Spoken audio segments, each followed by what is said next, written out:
What if you died a loser and woke up in the body of the Empire's biggest scumbag? Chris was someone you'd call a genius, could copy anything with just a single glance. When the apocalypse struck following the birth of the Demon King, he thought his story and his hero party was over. Until he opened his eyes 15 years in the past. Reborn as the Demon Clan himself. The very guy everyone wanted dead. Now, he's got 5 years to flip the script, stop the apocalypse, and become the strongest in the Empire starting from rock bottom. And now let's start diving into the story. The story began with a voice filled with dread and regret, confessing that this is how it ends. Hero Evans apologizes to everyone, admitting that he was too weak and that Chris should have been the hero instead of him. However, a girl stopped him from speaking like that and consoled him that they all did their best. She stated in agreement that if Chris, who was considered as a genius, had learned swordsmanship a little earlier, then maybe he could have surpassed 9 stars and become a 10-star hero. She wondered, if that had been possible, then maybe both of them, Hero, Evan, and Chris, would have been able to stop the end. Chris, on the other hand, who is regarded as the great extra due to his crazy talent that lets him learn anything in an instant, thinks about his journey of how he was able to leave behind a grand legacy of achievements and hence was given this nickname. The journey of this great extra started when he was 20 years old and had escaped from his damned clan, dreaming of success while working in back alleys. When the Magic Empire invasion by the Demon King of Carnage, named the Age of Destruction, happened, a recruiting notice for a party that would travel with the hero caught his eye. And Chris, at once, realized that this was a once-in-a-lifetime opportunity, where he would be able to achieve greatness, and once the war would be over, he would be able to enjoy wealth to his heart's content. Unfortunately, they all ended up failing, and the Dominion of Light had fallen into the hands of the Demon King of Carnage. The girl wished that if it were possible, she wished to turn back time so that Chris would be selected as a hero. Chris, however, thinks to himself that even if he had the chance to turn back time, he had no intention of doing all of this again since one life of suffering had been enough for him. And besides, there was no point in daydreaming about this now. Not when the world was about to come to an end. Chris, now realizing that this really is it, wished that in his next life one he didn't believe exists, but if it did, he hoped to be born as the son of a rich family. This was his last thought before he woke up and realized that he had regressed. He had woken up into the body of a young master of the Magic Empire. The place he was reborn in was the Dark Magic Clan, one of the 12 clans that supported the Magic Empire, and from what the newborn Chris could gather, he had traveled back 15 years appropriately, 5 years before the beginning of the Age of Destruction. While standing beside the window, Chris thinks to himself that he thought he would have experienced it all in his last life, but he had never thought that he would see a demon beast tending to a garden. However, that was not the most concerning thing, as Chris looked in the mirror with eyes narrowed since he knew whose body he was reborn into, and it was Christian Van Baron Kazar. Chris remembered a conversation he had with a girl while having lunch, where he had asked that with Van in Christopher's middle name, would he be a fiend of a branch family. The girl confirmed that it was right, and that the House of Count Kazar was a branch family of the Baron Countier, simply the Dark Magic Clan. To this, Chris had questioned whether it was relatively a weaker clan, and the girl denied, stating that while it was a branch family, it still has a good standing within the Dark Magic Clan, and not to mention how rich they were. She continued that she doubted whether he would be able to find any fiend within the Magic Empire who wouldn't be aware of the family. Chris had then shared that he heard about the 2 potential successors the family had, but the eldest son, Christian, was a real bastard who caused a lot of trouble, because of which Count Kazar had given up on him. The girl at that point said that it was all old news, to which Chris had asked if Christian had straightened up, but her response had been shocking that Christian had been murdered by his relatives. Recalling that information, Chris banged his hand on the mirror, cursing that he just wanted to become the son of a regular old rich family and questioned why he had to regress into the bastard that was destined for death. With dread, Chris leaned against the mirror and tried to think about what he should do, and so far he was aware that he had coincidentally woken up in the body of a boy who had a similar name to his about 3 days ago, and he was aware that Christian would die within 2 years. And the fact that Christian was eliminated within the House of Count Kazara family that placed great importance on honor meant that he was an absolute good-for-nothing.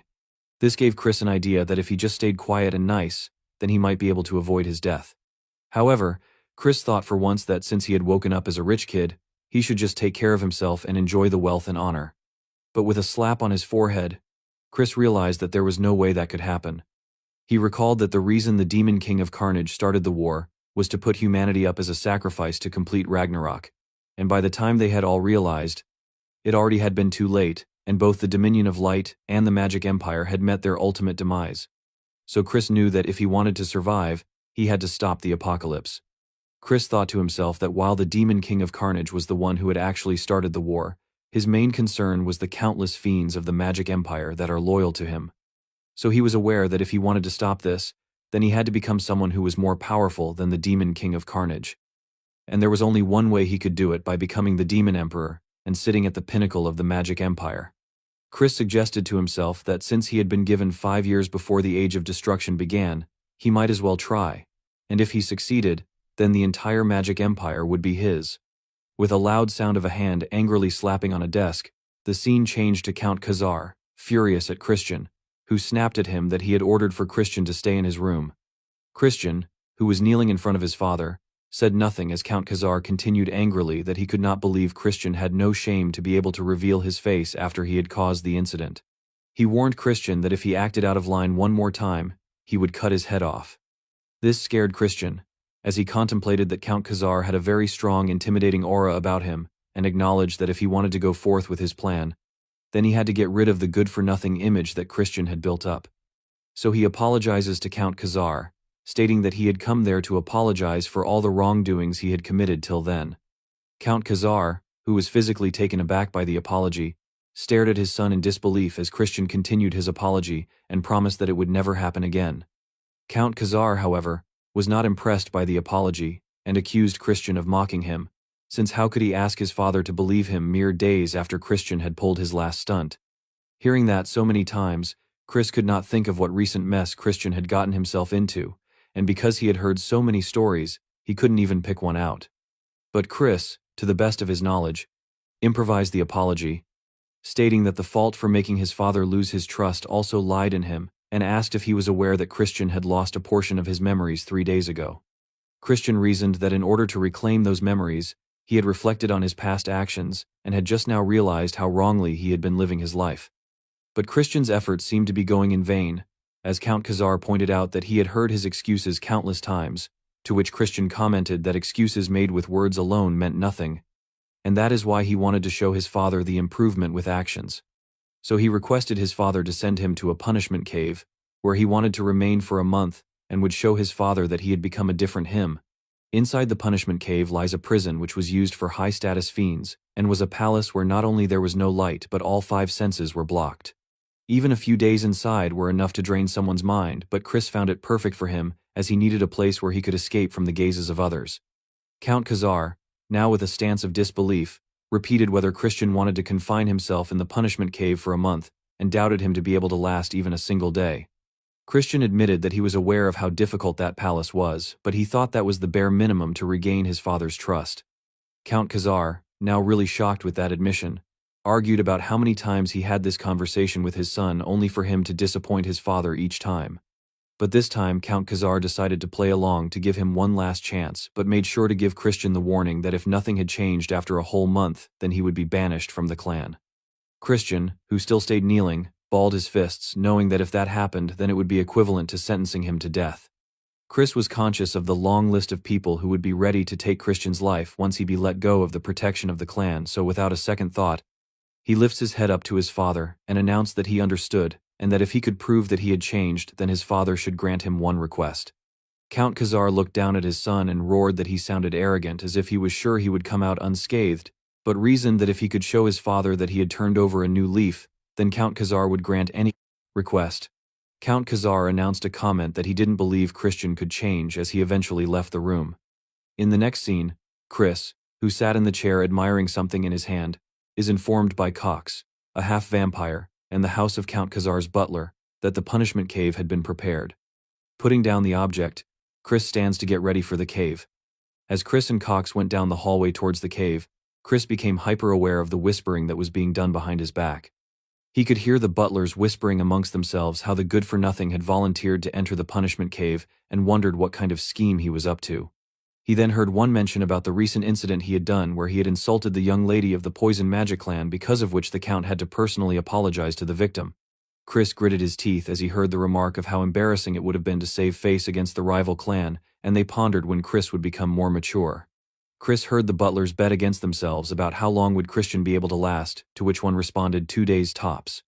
Soon, both Christian and Cox stood in front of the gate of the punishment cave, where Chris noticed how fitting it was to use Death Knights as guards for the Magic Empire. As he ran his fingers through his hair, thinking that as long as it stopped anyone from the cave, he was called out by someone. Chris turned back to see a familiar face who called him Big Brother, and realized that it was Christian's biological younger brother and a model student, Thurn van Baron Kazar.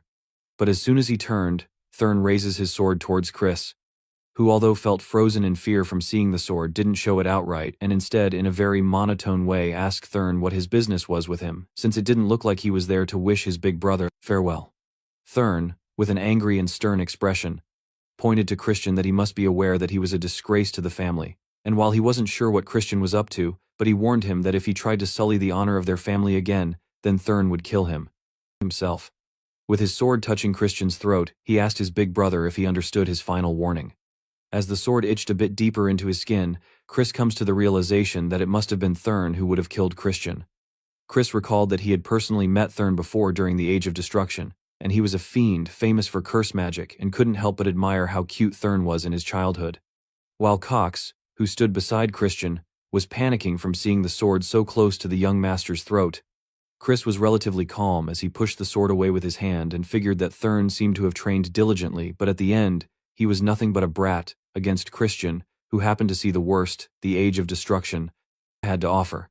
With sweat trailing down his face, Thurn glared at Christian, asking what did he say, to which Christian simply responded that he understood, but Thurn was not done talking. He, however, was cut short in his warning when Christian without any notice entered the gate, leaving Thurn and Cox both in disbelief. Thurn fumed with anger as he shouted at the gate about what was the deal with Christian's attitude. Inside the cave, Chris was now aware that he could not see or hear anything, but there was still faintest sensation left around his fingertips, which he bet was on purpose, so that the prisoners could feel the objects they had brought in, or else they might be starved to death. Trying to look at his hands, Chris comes to the realization that an ordinary person would have quickly felt mentally drained in such a place. However, that was irrelevant to him since he had experienced worse during his time as a treasure hunter. Besides, blocking off the 5 senses was something that he wanted since it would let him see further into himself. With a hand on his heart, he speculated that without it, he won't be able to overhaul his broken body, and not to mention the time and luck it required, but with the medical skills he suffered to master as the Divine Doctor, the bone compression art he modified from the body modification technique he had learned in the circus, and finally the magic stones of various different properties, he believed that it was certainly doable. As he held the magic stone in his hand, the same object that he was admiring before, he reflected how he had honestly thought he wouldn't be able to get a hold of magic stones, since they were expensive, but regressing in the body of a rich boy certainly had its perks. He found this to be the niceties of the elite clan where they had to heed his requests even though he was considered as good for nothing.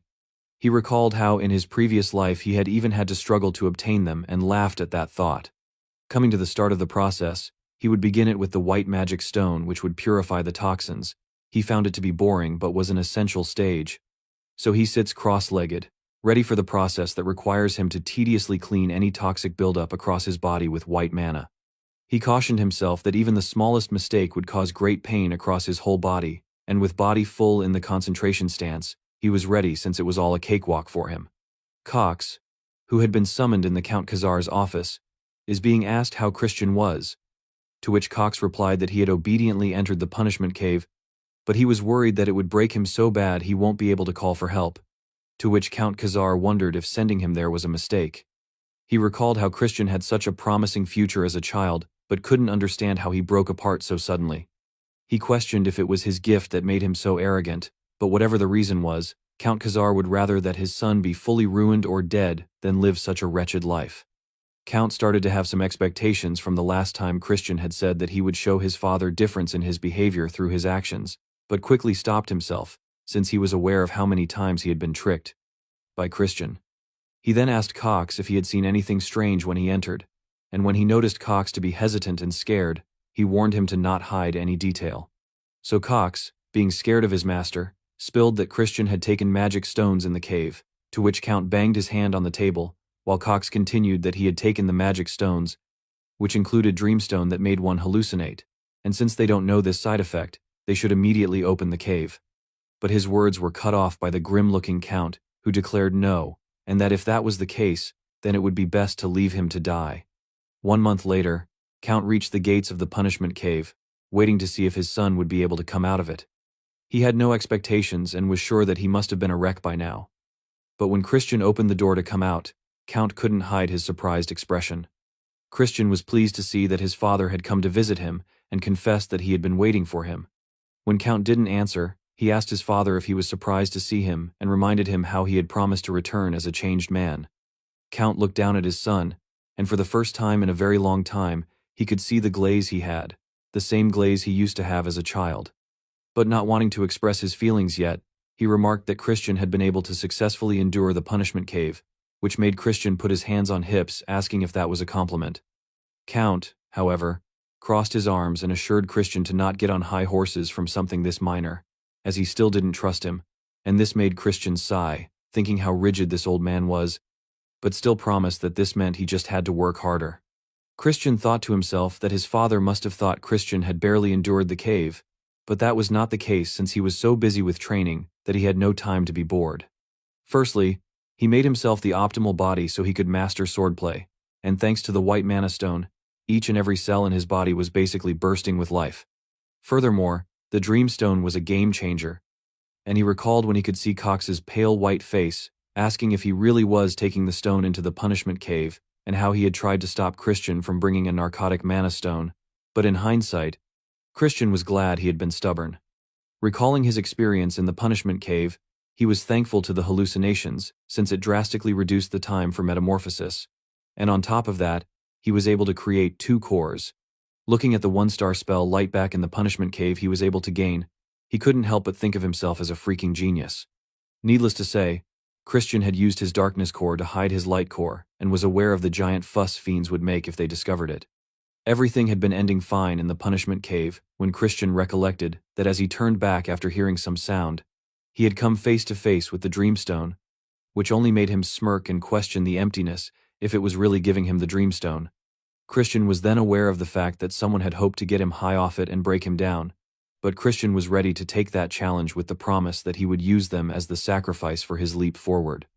Coming back to his father, he reminded his father that since he had kept his promise, he should now be allowed to make his request, to which, while Count tightened his jaw, still told him to speak. So Christian stated his request, which was to let him use the Black Swamp Knight's training ground. Hearing this request pulled a dark expression on Count's face as he spoke, not being able to fathom the audacity that a good-for-nothing like Christian would ask to be in that place, since they are one of the 3 orders of knights supporting the Dark Magic clan. Only the most elite knights displayed their skills there, and hearing his father's anger, he assured him that he only asked to be able to borrow the training ground since he believed that watching the bravery of the Black Swamp Knights would be a good influence on him, and assured the Count that he didn't wish to join their order. For a moment, Count stood there speechless, but after some consideration, he turned around after declaring that it was fine, and making sure that Christian heard his warning that if he behaved disgracefully before the knights but before he could finish the warning, Christian chirped in that he understood. But just as Count was leaving, Christian announced that there was one other request that he wanted. Christian, in the next scene, made his way into the knight's ground, which made everyone look at him in confusion. They all murmured what the foolish young master was doing there, and while Christian could hear them, he was sure that they were only able to badmouth a Count's son because he was in the Magic Empire, where strength was more important than status. In actual fact, there had been one more reason for Christian to come to the knight's ground, and that was entering the library, which was his second request, but his father had simply stated that if he was able to get the Deputy Commissioner Mellon's letter of recommendation, then he would give Christian the key. The reason that Christian wanted to enter the library was that it was where all the Count Khazar's dark magic grimoires were stored, and in order to learn dark magic, he had to gain access. Christian, back at the gate of the punishment cave, had asked his father why he was putting a condition on his request when he was still a member of the clan, to which his father reminded him of the time he tried to sell the advanced grimoires on the black market, and that too at cheap prices. This had shocked Christian, and he could think of the life his body had been living and now truly considered him as a lowly good-for-nothing. Pulling out his swords in the knight's ground, Chris reminded himself that his top priority should be getting the deputy commander's recognition, and before he could do anything, He was surrounded by the other knights present at the ground. Thurn, who was present within the knights, taunted him that this place was not one that a worm like him could walk into, and recognizing his little brother making fun of him, Christian couldn't help but think of him as troublesome. But after a moment of realization, Christian pulled a smirk on his face, coming to terms that this might be a good opportunity. Thurn angrily marched up to his brother, warning him that it was his final warning, and to go back since he mocked that Christian wouldn't want to throw away the life he so narrowly saved in the punishment cave. Christian looked at his little brother and with a smile, asked if he could truly stand by those words as it was their father who had allowed him to enter the training grounds. This shocked Thurn, but before he could muster a response, someone else chirped in that while she respected Count's decision, she didn't find Christian to be quite trustworthy. Christian turned around at the voice to find the deputy commander Melon, who along with the insult seemed to be imitating 4-star dark magic, and Christian understood that she was doing it to scare him off from the start, but he was used to threats like this. So he bowed his head in respect and greeted the deputy commander, who was taken aback from Christian being able to withstand her dark energy. Christian then pointed that since the deputy commander had also stepped in, he guessed that there was no helping it, so he would prove that he was qualified to use the training ground. He suggested to let him have a fight against one of the friends present there and win, and this suggestion stunned everyone. However, Christian assured them when asked that he wasn't joking, and instead he would like to request that they refrain from using the dark energy because of his debauched lifestyle. His capacity for the dark energy was far from what it might have been. Crossing his arms, he announced that he would prefer an unarmed duel if possible, which made Melon to give the suggestion some thought. However, she was also aware of how troublesome it would be if the heir got hurt, but she still questioned him if he thought he stood a chance in an unarmed duel. Christian to this smiled and innocently remarked that they would see about that, and as for whom he would pick as an opponent, he had chosen Thurn. Thurn found it insulting, and with glare as hot as the sun, he couldn't help but mutter how dare he, but Melon pointed that it would be better for Christian to find a more suitable opponent, since Thurn's level is 2-star. 2-star is a level no ordinary 13-year-old could reach, and if one didn't possess the raw talent for it, then it didn't matter if they were 13 or 23, they won't be able to even scratch the surface of the level of power. But Christian, with his arms crossed, also knew that he wasn't just some ordinary bastard. He shook his head at Melon, and pointed that if he was going to prove himself, he should fight with someone stronger than him, and he thought Thurn would be the best. With malice and challenge filled in his eyes, he asked Thurn about it and mocked him if he was scared of his older brother. Angrily, Thurn muttered that he accepts the duel. So all the students form a circle around Thurn and his big brother, with many making the remark for Thurn to take the opportunity to destroy the bastard, but Christian paid no mind to the comments, instead cracked his knuckles and asked Melon how they would decide who the winner was and if they would go on to fighting till the opponent surrendered. Melon at that statement couldn't help but find Christian insolent, since he clearly didn't know his place, so she pointed that it would be too dull, and for them to fight till one side is incapacitated. She stated that with the hope that since it had come to this, then it would be nice if Thurn would make Christian a cripple by breaking a leg or two. Hearing the rules, Christian turned to his brother, and with a fake expression of fear, he mocked him of what they were going to do since they said that Thurn was going in for a serious beating. Being mocked angered Thurn as he screamed at his brother and warned him that he would make sure that Christian couldn't run his mouth again, but before he could take even a step, Christian came flying in and punched Thurn in his face. Whipping his head from the sudden impact, Christian announced to the now wide-eyed Thurn that the fight had already begun. Rubbing the pain off his face, Thurn tried to punch Christian, but he was able to dodge the punch very easily. Christian found this be practically cheating since as Fiend, who hadn't even reached 1-star yet, he knew he didn't stand a chance against someone with dark energy, but in a bare-handed duel he was a master since he had fought countless battlefields in his past life. Christian then took his chance and kicked Thurn, who wasn't expecting the move in the stomach, making him bend down from the pain.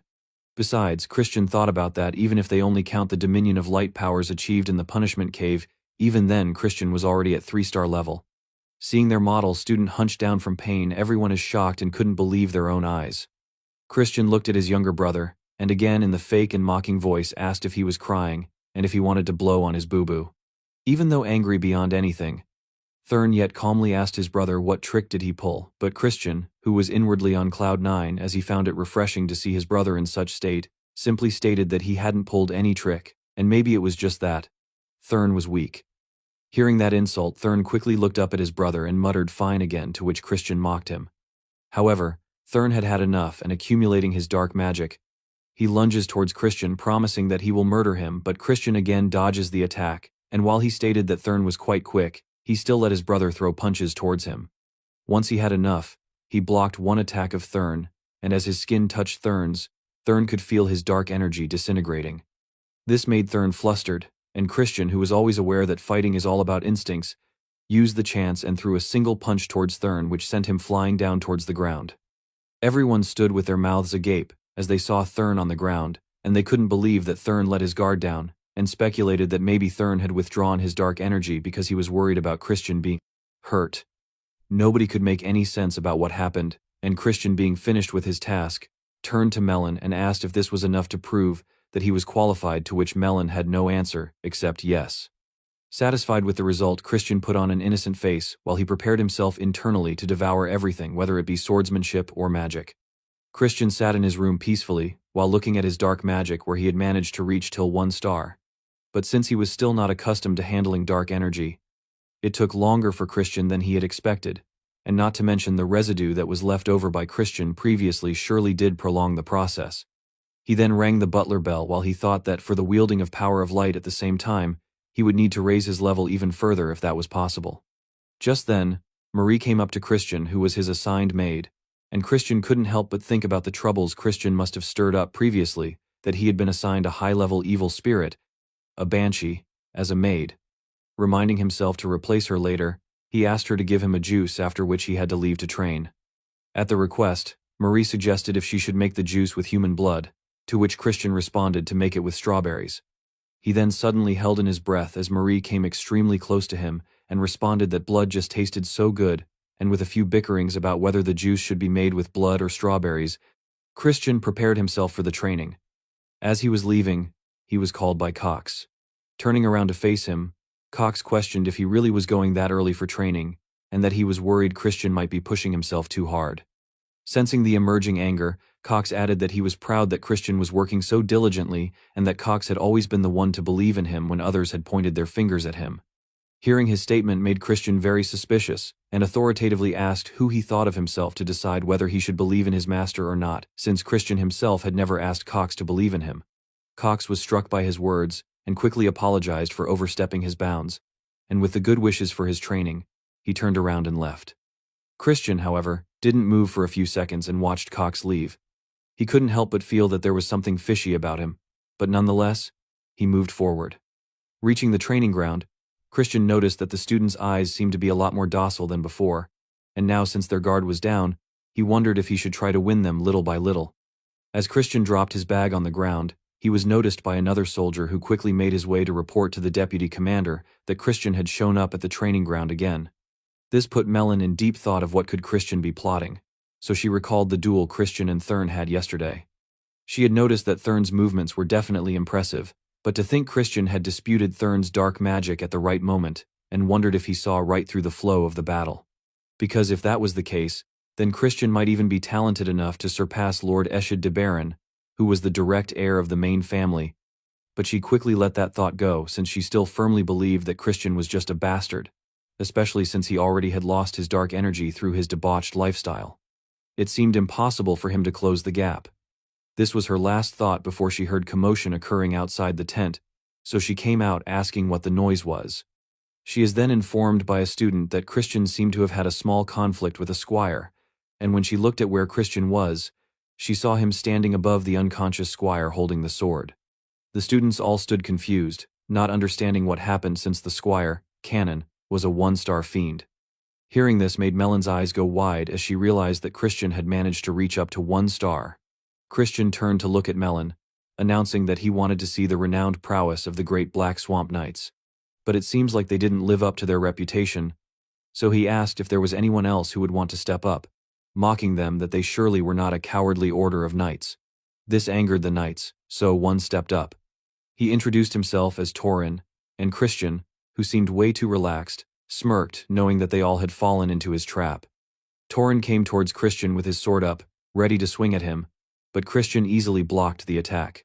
He had never expected them to obediently teach him the knight's secret techniques, but if that was the case, he had no choice but to steal it this way. Christian pushed Torin's sword off him, and with a tight grip on his own sword, he recognized the swordsmanship from the grip angle and fluid footwork, which was the mud swordsmanship. Christian had only heard rumors about it but wondered if he did it roughly then it would work, so he got ready and attacked Torin with the same technique he had used earlier, which ultimately led to him being unconscious on the ground. Christian sat on the unconscious Torin and proudly looked at the crowd. The students, on the other hand, were shocked as they couldn't believe that a good-for-nothing bastard was actually that strong, and Melon could only stare at the scene in front of her eyes. She realized that she wasn't mistaken back then, but her thoughts were Christian, who joked about how disappointing it looked since he had much faith in the knights. He continued mocking them that if their skills were that pathetic, then the deputy commander should bear some responsibility. Hearing these accusing words, the knights were all stunned, while Melon didn't take it lightheartedly, and commented that while she understood that he was happy about his victory, she warned that he was getting a bit carried away. Christian then stood up and pointed for Melon to then show him the skills of the Black Knights, and these words were enough to anger her as she took the sword. With a grim look on her face, she used her dark magic and made a huge crack in the ground, and with the dark magic surrounding her, she called to Christian a bastard that she could deal with in just a second. Sensing that she was using her full power, Christian commented if she really was going to use her full power with him, and suggested for them to use dark energy only up to 1 star, and to prohibit the dark magic, and as for the weapons, they would be using their wooden swords. Melon laughed at the suggestion, and with the flick of her sword she announced that she would break both of his legs with just half of that. Christian looked down at his legs and pointed out that if he was putting his legs on the line, what would she be putting? She came flying towards him while screaming that anything is fine, since he won't be able to walk away from there. She tried to hit him with her sword, which he again was able to block, and it seemed like he needed some extra strength to throw the sword away from him. The knights are watching the whole fight with keen interest, and they pointed out how Christian was able to hold out for a while, especially when they considered that he was up against the deputy commander, and to this one questioned that, wasn't it because the deputy commander's main weapon is a greatsword? Melon, on the other hand, was fuming because for some reason her attacks were not reaching him, and because she believed that he was a weakling through and through, she consoled herself that he shouldn't be a match against her. She recalled that when he had fought against Thurn and Torin, the same thing had happened, and sensing her being flustered, Christian mocked her by stating that looks like things were not going her way. This only angered her furthermore, and as she gripped her sword and lunged to attack him, Christian found a loophole, and without waiting another second, with might strength headbutted her. This caused her to lose her attack stance and held her nose in her hands. With a shocked expression, she looked at her, the blood oozing out of her nose, while Christian glared at her, not being able to believe that it worked. He knew that Melon was a spellsword, and as long as her dark magic was bound, the moment her defense would have slipped, she wouldn't have been able to block the opening with physical power alone, so he judged that if Melon was a fiend who focused on the sword, then his trick might not have worked. Melon, who still was looking at the blood, suddenly released a fit of laughter, stating that she would have never imagined that he would have headbutted her, but it seemed like she had looked down on Christian too much and promised to be more focused from now on. This made Christian confused as he pointed out that the fight was already over, since he had scratched her with his nail during the headbutt, and if he had laced his nails with poison, he was sure she would be aware of what could have happened. Throwing her sword on her shoulder, Melon accepted her defeat and asked him what he wanted, but she conditioned him that in return she wanted to have an opportunity to fight against him one more time. Taking the chance, Christian stated that if she needed a rematch, then she needed to heed a second request of his, then to which she agreed. So Christian made his way towards her, and asked in a low voice if she would kneel before him. Melon, although taken aback by the request, argued that it was an impossible condition to meet, since her loyalty lies with the main family of the Dark Magic clan. Christian acknowledged that he was aware that she was there on an excursion from the main family. However, he pointed out that it would resolve itself when he would become the young lord of the clan.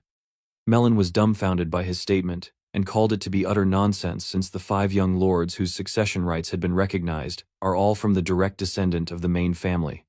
Christian smirkingly pointed out that there was no rule that said that a branch family member couldn't become a young master, but in any case he accepted her request for the duel, which he suggested would happen in a month since he needed to train as well. But he conditioned that next time they would limit themselves to, which Melon proudly stated that then he would have no chance of defeating her, but Christian, being sure about himself, announced that few things are truly impossible in the world, which again left Melon speechless. With a hand on his chest and a respectful bow, he agreed to see her in a month, and promised to himself that on the day of their refuel he would make her realize with whom her loyalty should truly lie with. Christian then, without wasting any time, went up to his father and showed him the letter of recommendation Melon had written for him, and stated that Fiend's fundamentals were lackluster, and they needed to focus more on their training. Count, on the other hand, was reading the letter with full concentration. Melon had pointed out in the letter that Christian was a genius, and that even with his low-star rank he had easily defeated the ones with a solid foundation and even her. Count goes silent as he realized the intensity of the letter, and couldn't help but look at his son in a very different light.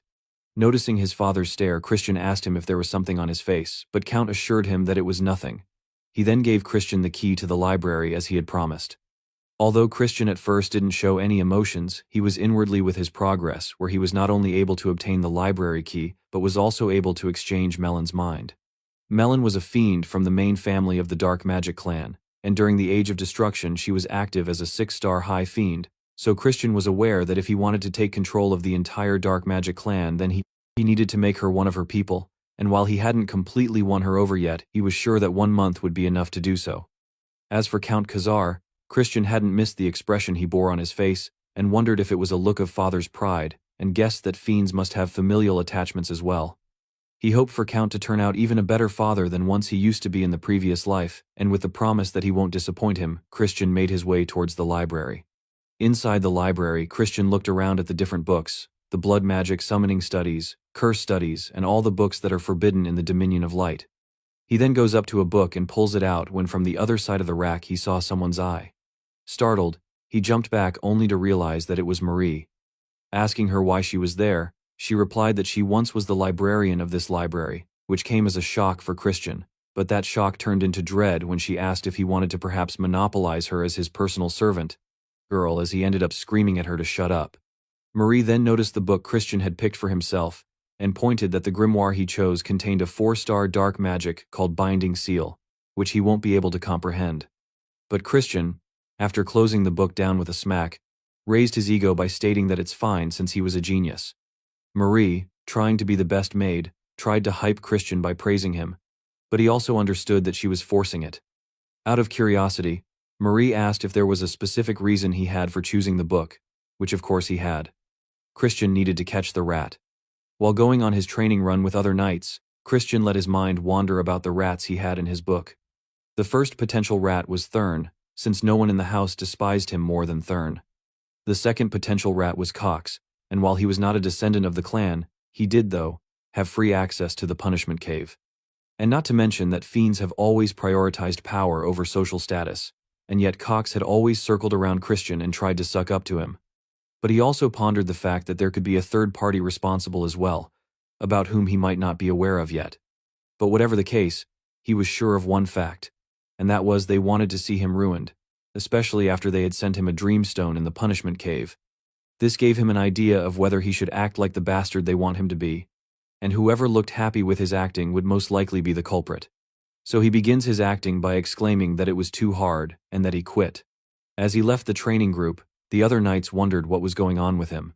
Back at his house, Count screamed at him while Christian acted like a brat, stating that the servants should have served him proper food so he wouldn't have thrown the plate. He then screamed at the servant to remake his food, which made the Count feel stupid since he had thought that Christian would have finally matured.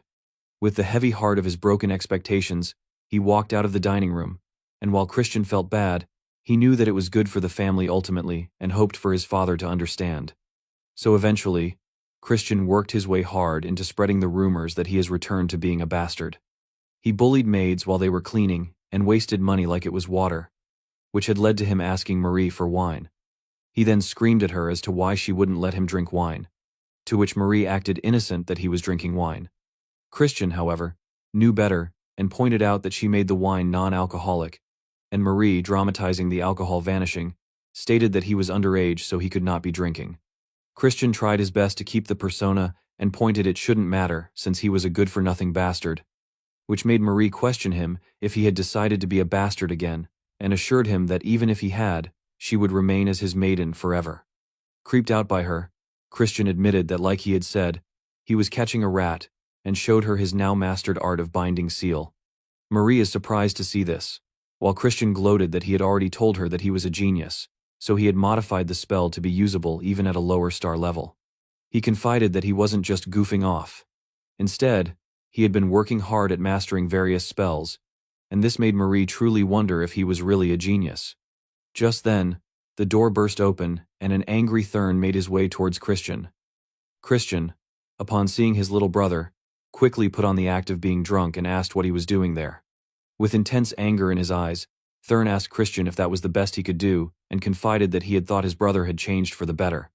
Christian smirked as he realized that Thurn was truly and genuinely angry, since it meant that he could be crossed off the list as a suspect. So Christian decided to confide in Thurn that he thought there was a rat in the house. His confession was not something Thurn had expected, because of which he questioned Christian, and Christian answered that someone in the house wished to see his downfall, and he intended on dancing to their tune for a while. Thurn questioned if that meant it was all an act, and as evidence, he made Thurn sniff the wine, which was fake. Thurn now believed his brother, and asked the most important question, which was, who was the rat? Christian, while twirling the fake wine, answered that it was hard to say anything, but he was sure that they would be taking the bait anytime soon, and with these words, he dropped the wine glass on the floor. Upon hearing the breaking of glass, a servant came running in asking if anything was wrong, and Christian, taking in the role again, exclaimed that it wasn't the wine he had asked for, and to order the butler Cox to bring him another. The servant apologetically answered that Cox was busy at the moment, and that response gave Christian the perfect excuse to pay Cox a visit. As he licked the splash of wine on his hands, Thurn couldn't help but think of how realistic his acting was. So Christian made his way into Cox's office where he slammed a wine bottle on his desk. Startled, Cox looked at Christian from his chair and asked what brought him there, but instead of answering, Christian, full in his character, poured the entire bottle of wine on Cox's head. Cox, silent from the shock, is informed by Christian that it wasn't the wine he had asked for, and asked if Cox was looking down at him, to which Cox quickly came to his defense. Standing up, he answered that he was not, and offered to fetch him the proper one immediately, but Christian refused. Christian wanted Cox himself to be the one to get it, to which Cox, who fisted his hands angrily, argued that he was in the middle of something. Christian, not taking the bait, said that since he would need to change his clothes anyway, Cox could bring him one along the way, and tapped his face. With gritted teeth, Cox promised to be back soon, and as he left, Christian stared at him, commending his patience to withstand such humiliation but noted that hostility. His thoughts, however, were disturbed when he saw the documents that lay on Cox's table. He picked them up and realized what he had already figured, that being a butler, who would be a rat, Christian had anticipated him to be doing some funny business with the finances. And while the documents proved that, it still wasn't enough, and he needed a real smoking gun. As he put the documents back, Cox came in with the wine he had asked for, to which Christian asked if he was mad at his master, and Cox warily answered that of course he was not. Satisfied with the whole ordeal, Christian complimented Cox that he was his favorite, to which Cox stated that he had a message for Christian that his friends wished to meet him in secret at the usual place. Christian, who was not aware of these friends, gave a confused look, and Cox again warily suggested that though he would rather Christian not be associated with them, he believed that it was not his place to judge Christian's friends. Getting an idea, Christian agreed to meet them, and he thought that things were going better than he had expected. Christian was now seated at the place his friends had invited him to, cross-legged. He heard his friends go on about how they heard that Christian had changed recently, but he was already the best among them. Christian's eyes then noticed the girl who was pouring them drinks, and couldn't help but think of his friends as trash who had hired such a young girl. One friend then offered him a drink, and as the friend kept on pestering him to take a drink, Christian threw the whole glass at the friend's face. Seeing the friend's reaction, Christian pointed out that they had tainted the sacred alcohol, and from the way they had reacted, he was sure that they knew something was in it. While the friends panicked, Christian, quickly using his magic, put the little girl into an unconscious state, which made his friends question how he knew dark magic. Christian, now irritated by them, put his foot on the table, and pointed that now was not the time for them to be surprised, and grabbing both of their faces, he smashed them onto the table. One of the friends asked Christian to calm down, to which Christian declared, as he pulled out a knife, that if they still didn't know what they did wrong after getting hit, then they could just die, then and there. Christian had managed to tie both of his friends up after some good beating, and they confessed that they had been ordered to feed Christian the drug and then frame him after killing the girl, and that the guy had threatened them with the drug they were dealing in secret, so they had no choice. Christian then asked the obvious question about who was the guy that had ordered them, but when they hesitated to answer, Christian struck the knife on the floor and in between one friend's legs, threatening him that he would cut it off. Scared for his life, his friend confessed that it was Cox and begged for their lives and that they would do anything. Making them repeat it twice, Christian used his power and announced for them to listen well to what he was telling them and to carry it out properly. And as they both fell to the ground, Cox, on the other hand, ran into Count's office exclaiming that they have a problem. He informed the Count that the young master had committed murder. Shocked, the Count stood up in a panic while Cox continued that it seemed like he got drunk at night and killed the one who was attending his drinks and threw the body in the river. Cox, panickingly, told the Count that it won't be something they could easily overlook, but Count seemed to be in a shocked state, but with definitive words, told Cox to bring Christian to the fiend court and with a grim expression announced that he invoked his immediate trial authority, which put a smile on Cox's face. Now inside the court, Christian had maintained his innocence while Count informed him that there were witnesses, but Christian questioned how that was possible when no crime had taken place. Hearing the surprised whisper, he stated that there had been a misunderstanding, and just as he finished his statement, the same young girl from before entered the court.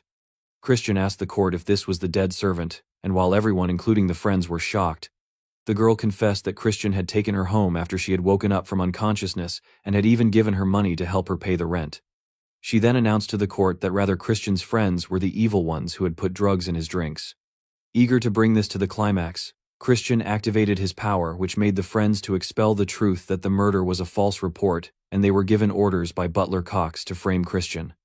Hearing the truth, Cox went into panic mode as he exclaimed what nonsense the friends were spouting and tried to manipulate the court by stating that he was being framed. He then turned to Christian stating that this joke had become too much, but Christian had known that Cox would react like that, so Christian asked the Count that being a victim of this incident, he had one request, and that was to allow him to act as a proxy of Count's authority to directly question Butler Cox. Seeing the satisfied look in Christian's face, Count just warned him that if he acted in any way that was inappropriate, his authority would be revoked immediately, and ordered Cox to head to the defendant's stand. Christian, as he took his place, announced that as the representative of the greater ruler of the Magic Empire, His Majesty, the Demon Emperor, and as a member of the dark magic clan that governed the eastern region of the Southern Magic Kingdom, and as a representative of Count Khazar, he would now question the defendant. He then asked Cox if he swore to only answer the truth, and when Cox agreed, Christian asked again, and once Cox agreed again, Christian took his chance and used a binding seal, same as he did before with his friends on him. The court was shocked to see how a mere brat used a 4-star dark magic, and since Christian had modified the binding seal so it could be used even with a lower star rank, there had been some additional conditions, such as he had to make the target swear twice, and it seemed like Cox had taken the bait. Using his power, Christian asked him what was the reason for him to hire the two friends to slander his name. And as the magic bound Cox, he replied that he had received an order, and that the man knew of his corruption, and threatened him and told Cox to ruin Christian. Christian pointed out that by corruption, he was talking about the embezzlement he had been committing for quite some time, and asked who was the guy who gave Cox such an order. Cox, after much pain and more magic, answered that it was the second son of the dark magic clan, Sir Eshid B. Baron. Cox, now aware that he had spoken the truth, planned on how to run away, but before he could make a move, Christian, using his own sword, cut Cox's head off.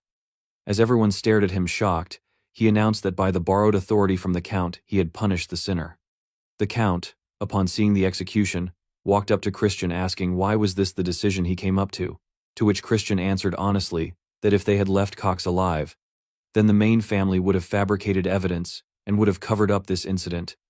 And while they could not be indulgent with them, Christian wanted to ensure that everyone remembered the truth of it, that Eshid tried to sabotage him. Count, left speechless at first, ordered for him to follow him, and then, using his powers, he transported them to a secret ground. Count had taken them there since there were too many eyes in the courtroom, and questioned what he said no if he believed that Eshid would cause more trouble as a result of the succession conflict. As Christian nodded, the Count continued that a family's power and authority was directly tied to the successor they supported. And while he believed that Christian's decision was correct, he was scared that he may have acted hastily. However, with the way things were as they stood now, they would have the support of the first young lady. However, the first young lord wasn't an option since he was a crazed, bloodthirsty lunatic, but Christian chirped that there was another option and announced that he would become the successor. Count, for a moment, froze, but, jerking his arm, sputtered that it was nonsense, since someone from a branch family could only be recognized as a successor if they possessed the necessary ability. Christian, at that, reasoned that it was just a rule by name alone, but it wasn't enforced, and questioned his father why he thought Eshid wanted to sabotage him. Count at that confessed that Christian had been more talented than Eshid in childhood, but now he had lagged quite far behind Eshid now. But Christian was not worried about it since he was sure that he would make quick work of catching up. However, he did need his father's help. He requested his father to use his authority to recommend him so that he could participate in the sacred dark rite that was 2 months from then. Count warned him that in order to participate, 2-star level was needed, but Christian was only on 1 star. And to this, Christian assured his father that he would make sure to reach 2-star within the next 2 months. With his arms crossed and the best smile he could provide, he requested his father to help him out. Meanwhile, the whispers of Christian being a changed man had erupted, and they had even heard that the Count was personally training him, the very same training that even the senior knights struggled with. Christian and Count were seen training, where Count could not believe that he had just started training him about the Black Scythe swordsmanship today, and he had already understood it. While the Count was in shock, Christian questioned whether he really wanted to keep the technique separate that was to bind with the mud swordsmanship and then sever with Black Scythe swordsmanship, as his father instructed. Christian felt that there was a much more efficient way to do it, and using his trick, he severed the mushroom limbs with ease. Count turned towards his son in more shock, and Christian explained that with the human mushroom limbs it was hard to deflect with mud swordsmanship. But Christian had used mud swordsmanship and wrapped it in the Black Scythe sword energy. Count, baffled, couldn't believe that a 1-star was able to pull it off, but assured himself by stating that it was quite powerful, but using 2 powerful techniques at the same time would make it difficult to use curses. But Christian admitted that it was actually very easy for him. In fact, it was barely an inconvenience. Count couldn't help but let his jaw drop. 15 days later, Christian was lying on the ground, tired out of his mind because of running. But he also knew that he couldn't half-ass this since stamina was the key to increase his power stage. Just then Melon came by asking if he was already exhausted, and reminded him that the duel wasn't far off since she was eagerly waiting for that day to arrive. Christian, as he looked at her, noticed the intense presence she always had around her, and assured her that he was doing his best to meet her expectations, to which she pointed that while she was aware of the incredible growth he was nonetheless a 1-star, and if he failed to meet her expectations then he would never get her to kneel before him. Christian, while standing up, admitted that he was aware that could happen, and if it did then he was sure that he would learn something through the duel so it wouldn't be for nothing. Melon, making her way away, laughed that he was still full of energy and wished him to fight past his limits and to entertain her. Christian stared at her leave and thought that Melon was an upper 4-star. And within a single stage, there were 3 separate tiers, namely lower, middle, and upper. And while he was an upper 1-star, he was still way below her level. However, Christian did come from a rich family that is the wallet warrior and that raised a new smirk on his face, scaring the rest of the knights. Coming into his room, Christian asked Marie if she had finished packing his bag for the outing, but instead of a proper answer, he found Marie swooning at cloud 9, stating that it was their first outing together, so she had made sure to dress to impress. Pulling back from the brightness, Christian exclaimed that he never said she was coming with him, but Marie, as usual, took it as if he was caring for her so she wouldn't get a heat stroke. She assured him to not fret, since it had been her pleasure to serve him. Back at his conversation with his father, Christian had asked his father if he couldn't change his attendant to a human, and his father had informed him that he couldn't since he had made a master-servant contract with Marie. He stated that a high-ranking banshee could not be managed without a contract, and this shocked Christian, and he panicked and asked how he could void the contract, and his father informed him that he would need to share an intimate bond with Marie. This response only made Christian to pull on his hair and curse the old Christian. Coming back to Marie, he ordered that she could not come since he was headed to a place with lots of people. Marie, with saddened eyes, stated that she had hoped to come along with him, causing Christian to panic a little as he found a reason that it was just that her spiritual energy might injure people. Marie, with puppy eyes and big tears in them, stated that she had been stuck in the mansion for decades, and having no other choice, he agreed for her to come, but she had to make sure she won't show up in front of others. Now, happy with the answer, praised Christian while he simply stated for her to follow him, which made her question where they were going, and Christian answered to some place where he could make a profit. Marie, confused, pulled on her skirt, and as the money came out pointed out that he already had lots of it, which made Christian to drop his jaw as he exclaimed for her to put that back. Marie, however, was not done and kept on questioning, and being tired, Christian hinted that the money was for something he used to use before. And just as he was leaving the gates, he was scolded by a stern Thurn that he was late. Shocked to see his brother, Christian asked what he was doing there. Thurn simply stated that he was there to watch over him in case he again began behaving like a bastard again, to which Christian joked that he was merely on his way to gamble all of his money. Seeing Thurn's shock, Christian pointed that they were fiends, so it was a given that they would be close to alcohol and gambling was something even the Demon Emperor recommended, and besides, there was a reason it was legal. Hearing that, Thurn was still stern on his account that he would still follow him there, and Christian at that asked with sparkling eyes if it could be that Thurn was worried about his brother. This angered Thurn and exclaimed why he would be worried about him and that he was just concerned that Christian would dishonor his family. Nonetheless, Christian let him come, stating that it might be overstimulating for a little nerd like him, and when Thurn questioned that gambling was just a card game and assured him that he would make sure to flatten that cocky nose of his. Once they reached their destination, Thurn looked at the building in awe, not being able to believe that a building could look like that, to which Christian told him to stop acting like a country bumpkin and to wear the mask he was offering, since they could only enter if they had concealed their identity. Christian also ordered Marie to hide from people and to lend him her ear for a moment. After he whispered his order, Marie did as he asked, and both Thurn and Christian wore their masks. Thurn then asked where they were going, but Christian assured him it was nothing for him to worry about and that they were already late. Entering inside, a lot of people seemed to be noticing the brothers, where some whispered that they looked like born and bred suckers, to which the other answered for them to think they could walk into the lion's den on their own. Christian then announced to Thurn that he wanted to make a bet on who made more money in an hour, and if Thurn won, then he would call him older brother for a month, but if he lost, then he would have to call Christian as the honorable king. Emperor Majesty brother. Thurn, who was at first confused by the bet, was then ready to take the challenge when Christian mocked him if he was scared. Snatching the bag of money, Thurn walked away, stating that he would be going first. Christian had seated himself at a table, where a stranger stated that it was Christian's victory, and complimented that he was quite good at playing, and that if he played a bit more, he would be able to earn a lot. Chris always knew the casino was rigged. They let new folks win a bit, just enough to get cocky. Then they went in for the real kill once the newbie started betting big. And Chris, well, he'd seen this hustle 100 times, so he could practically smell the scam. But Thurn, his little bro, had no clue, so of course. He fell face first into the trap. Chris figured it was already over for Thurn, who was caught tighter than a fish in a net, so he told him he should just call it a day and head home to bed. But Thurn acted like he wasn't the only one losing, and Chris was quick to let him know he barely lost 500 rupees, which made Thurn say he was only down by 1,000. Everybody in earshot busted out laughing at Thurn's epic fail. Chris noticed the crowd was already treating Thurn like fresh meat and guessed those gambling sharks would start circling him soon enough. He asked Thurn if he was going to keep going, and Thurn snatched the cash right out of Chris's hand with a big grin. Chris just shrugged. He tried to warn him, but deep down he wanted Thurn to take a huge hit anyway, 'cause Thurn was the bait for his own plan. As the night dragged on, Thurn sat with his cards, sweating while cheaters watched his every move. Chris spotted the tricks plain as day, all their little hand signals and twitchy tells, and decided this was too perfect. Marie, who'd slipped in silent as a ghost, popped up behind Chris and let him know she'd found the folks he'd described. Chris told her she'd crushed it, and Thurn, absolutely spiraling over his losing streak, was barely holding it together while Chris and Marie snickered. Later on, Marie led the way, stopping in front of a door and pointing out that this was the place.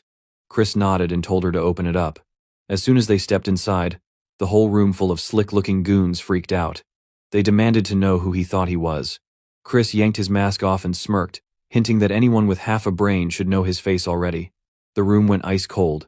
When Chris told them to get their boss, one guy dialed down the attitude real quick and started bowing and scraping, shocked that the notorious Chris had actually shown up. So that's how Chris finally met Grant, the head honcho of the Grant Merchant Guild.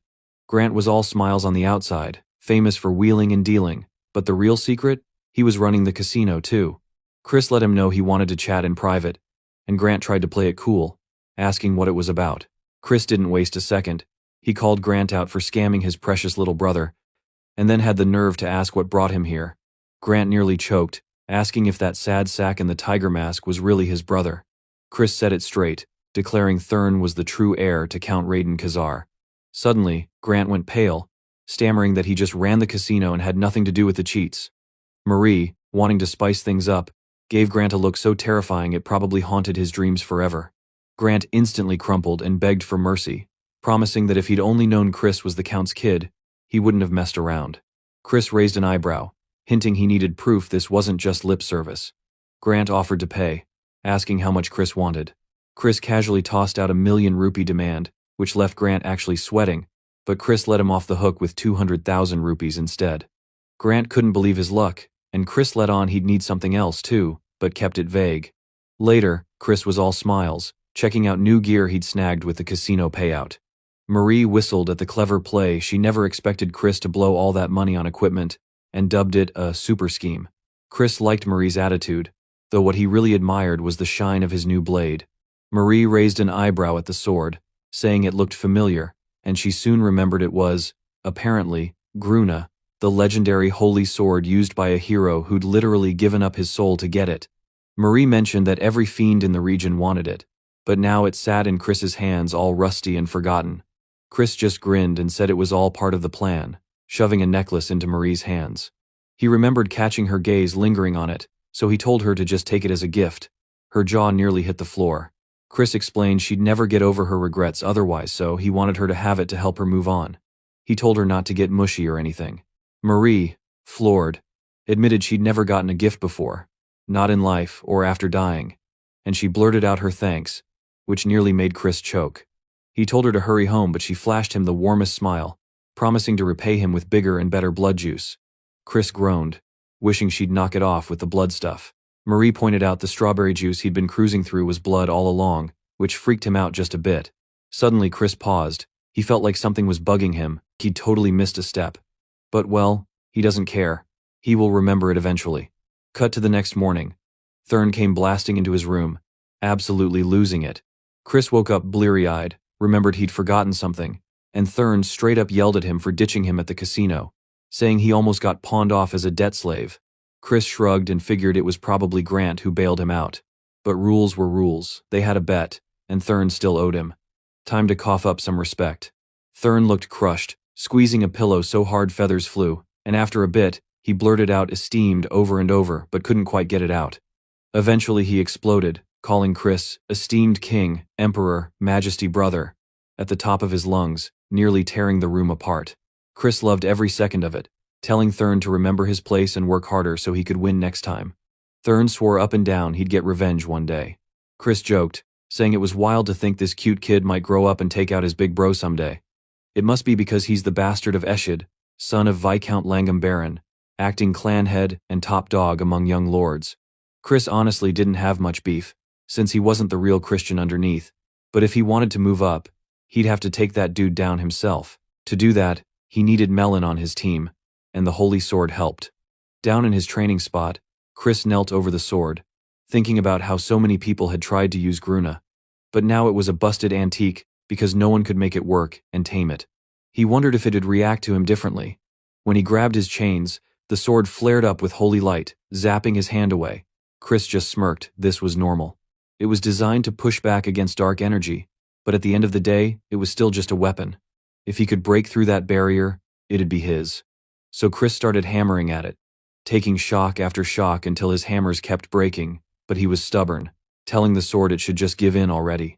A little while later, training in the family's secret spot, Chris heard his father ask if he was all set. Chris said he was. A woman stood in front of him, looking familiar, and he finally realized it was Marion Baron, the Knight Commander of the Black Shadow Knights, his aunt, the Duke's own daughter, and his dad's big sis. She protected the Duke and handled all the clan's hush-hush work, including secret mission and internal surveillance. Chris couldn't help but wonder what on earth she was doing here. Today's video ends here. Comment next if you want the next chapter. Like, share, and subscribe for more recaps. Full video available on the channel.